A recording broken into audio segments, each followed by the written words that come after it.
कौवा ज़मीन खोद रहा है।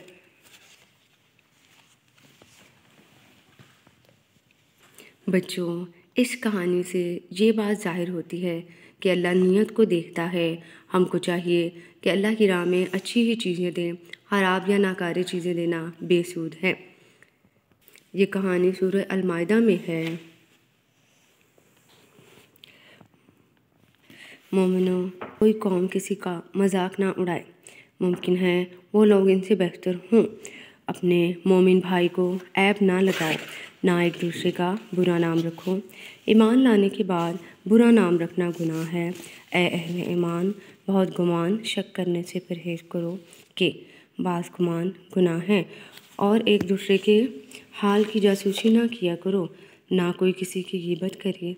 क्या तुम में से कोई इस बात को पसंद करेगा कि अपने मरे हुए भाई का गोश्त खाए? वीडियो पसंद आई तो लाइक करें, कमेंट करें, शेयर करें।